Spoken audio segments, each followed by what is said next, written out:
294 વિધાનસભા બેઠકો પશ્ચિમ બંગાળની 293 બેઠકોના વલણ સ્પષ્ટ થઈ ગયા છે। પશ્ચિમ બંગાળમાં 293 બેઠક ઉપર ચૂંટણી થઈ હતી। પશ્ચિમ બંગાળમાં ભાજપ 165 બેઠક ઉપર આગળ છે। એક બેઠક એવી હતી જે વિવાદ થયો અને મતદાન નહોતું થયું। પશ્ચિમ બંગાળમાં ટીએમસી 123 બેઠક ઉપર આગળ છે। પશ્ચિમ બંગાળમાં અન્ય 2 બેઠક ઉપર આગળ છે। 165 બેઠક ભારતીય જનતા પક્ષ જ્યાં લીડ હાંસલ કરી છે અને ટીએમસી 123 બેઠકો ઉપર લીડ હાંસલ કરી છે। મમતા બેનર્જી બીજા રાઉન્ડના અંતે આગળ નીકળ્યા છે। ભવાનીપુર બેઠકથી મમતા બેનર્જી 898 મતથી આગળ વધ્યા છે। બીજા રાઉન્ડના અંતે સુવેન્દુ અધિકારીને 8461 મત મળ્યા છે અને મમતાને 9359 મત મળ્યા છે।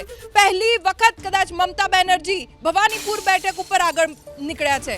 પશ્ચિમ બંગાળમાં ભાજપ 165 બેઠક ઉપર આગળ છે અને અહીંયા સત્તા પરિવર્તન થઈ રહ્યું છે એ સ્પષ્ટ જોવા મળી રહ્યું છે।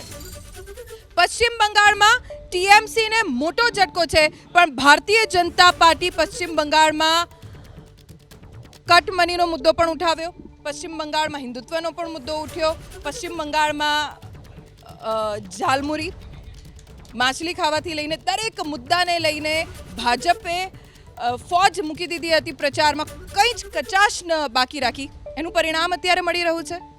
ધ્વનિબેન, બંગાળ એ ક્રાંતિકારીઓની ભૂમિ છે। સુભાષચંદ્ર બોઝ, બંકિમચંદ્ર ચટ્ટોપાધ્યાય, રવિન્દ્રનાથ ટેગોર, ખુદીરામ બોઝ આવા લોકોની ભૂમિએ ફરીથી ભારતીય જનતા પાર્ટીને આજે જે પ્રકારે અમે 5 વર્ષમાં જે મહેનત કરી હતી, આદરણીય પ્રધાનમંત્રી જે ભારતને નવા શિખર ઉપર લઈને ગયા છે એનું પરિણામ આજે દેખાઈ રહ્યું છે। ભ્રષ્ટાચાર ઉમાકણે દિવસે દિવસે દેખાઈ રહ્યો હતો કે 10,000 કરોડના કૌભાંડો તો દિવસ રાત થતા હતા। ત્યાં આરજીકર મેડિકલ કોલેજનો મુદ્દો હોય, સંદેશખાલીનો મુદ્દો હોય, આ બધા મુદ્દાઓ ઉપર ભારતીય જનતા પાર્ટી એક સકારાત્મક વિપક્ષની ભૂમિકા નિભાવીને આજે આપણે જે પરિણામ જોઈ રહ્યા છીએ ભાજપના કાર્યકર્તાઓની ખૂબ જ મહેનત, પરિશ્રમની પરાકાષ્ઠા કરીને અમારા આદરણીય વડાપ્રધાનશ્રીના નેતૃત્વ, માનનીય અમિતભાઈ શાહની ત્યાં મહેનત, અમારા ત્યાંના પ્રદેશના અધ્યક્ષ શામક ભટ્ટાચાર્યની મહેનત, શુભેન્દુ અધિકારીની વિપક્ષના નેતા તરીકેની ભૂમિકા, આ બધા મુદ્દાઓ ઉપર ભારતીય જનતા પાર્ટીનું પરિણામ દેખાઈ રહ્યું છે। અમે પ્રચંડ બહુમતી સાથે બંગાળની અંદર ભારતીય જનતા પાર્ટીની સરકાર બનાવવાના છીએ।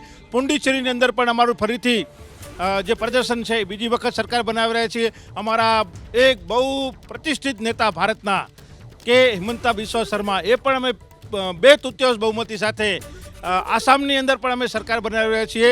ગુજરાતના સ્થાનિક સ્વરાજ્યના ચૂંટણીના પરિણામો, અત્યારે 5 વિધાનસભા ચૂંટણીના પરિણામો ભારતીય જનતા પાર્ટીના જનનાયક, જનનેતા આદરણીય નરેન્દ્રભાઈ મોદી પ્રત્યેની ભારતની જનતાનો વિશ્વાસ એ આ પ્રતિષ્ઠિત કરે છે। ભારતીય જનતા પાર્ટીનો વિકસિત ભારતનું જે વિઝન છે એમાં બંગાળ દરવાજા ખોલશે।